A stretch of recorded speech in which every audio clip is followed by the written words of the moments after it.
Assalamualaikum warahmatullahi wabarakatuh. Alhamdulillahirabbil alamin.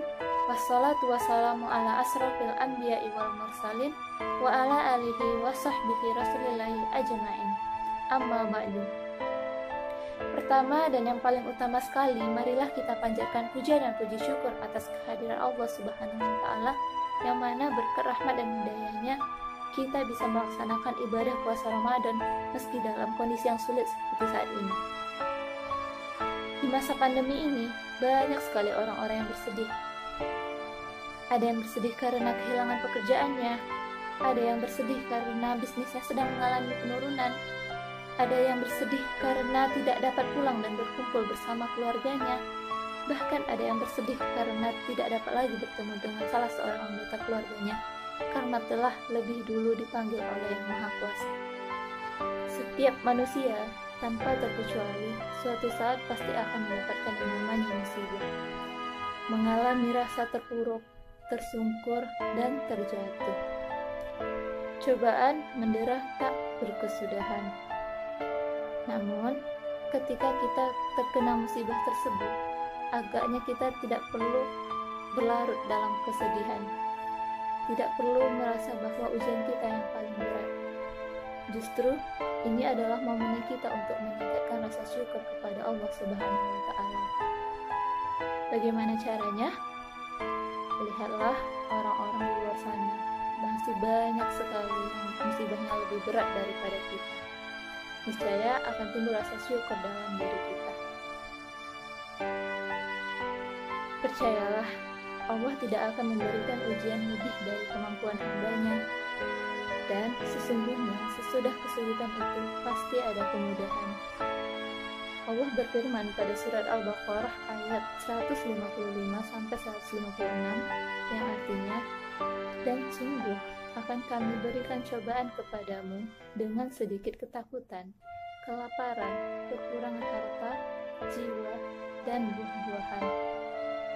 Dan sampaikanlah berita gembira kepada orang-orang yang sabar, yaitu orang-orang yang apabila ditimpa musibah, mereka mengucapkan Inna lillahi wa inna ilaihi raji'un. Saya berasal dari Allah dan hanya kepada Allah lah saya akan kembali.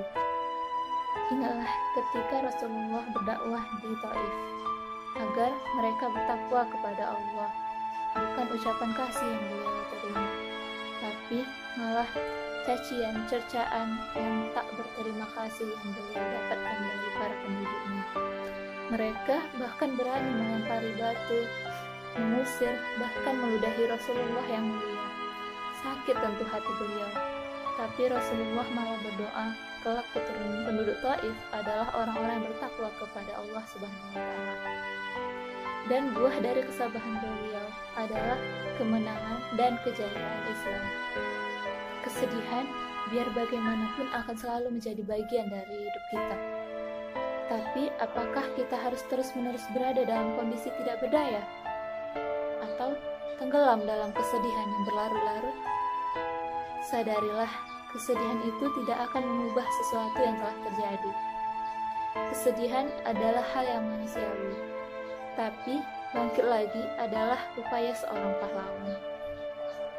Sungguh, tak ada yang dapat mengubah kesedihan dan keterpurukan kecuali diri kita sendiri. Bangkitlah, mulailah hari baru. Tatap matahari esok dengan segala optimisme. Ketahuilah, kesedihan akan berlalu seiring dengan berjalannya waktu. Tapi, waktu tidak akan menunggu kita apabila kita hanya diam terpaku dan tidak berbuat sesuatu. Bangkitlah untuk sebuah perubahan yang lebih baik. Diri kita yang lebih baik dari hari ini. Jangan mau kita ditinggal oleh orang-orang yang sedang mengejar masa depannya. Kita tertinggal di dalam lubang keterpurukan yang secara sadar telah kita gali sendiri. Sebuah perubahan adalah sesuatu yang pasti dilakukan. Maka, jadikan cobaan kita hadapi hari ini membuat kita menjadi pribadi yang lebih baik dan lebih kuat untuk menyongsong masa depan yang gemilang. Sekian yang dapat saya sampaikan. Semoga dapat bermanfaat dan dapat diambil hikmah dan pelajarannya. Wabillahi taufiq wal hidayah. Wassalamualaikum warahmatullahi wabarakatuh.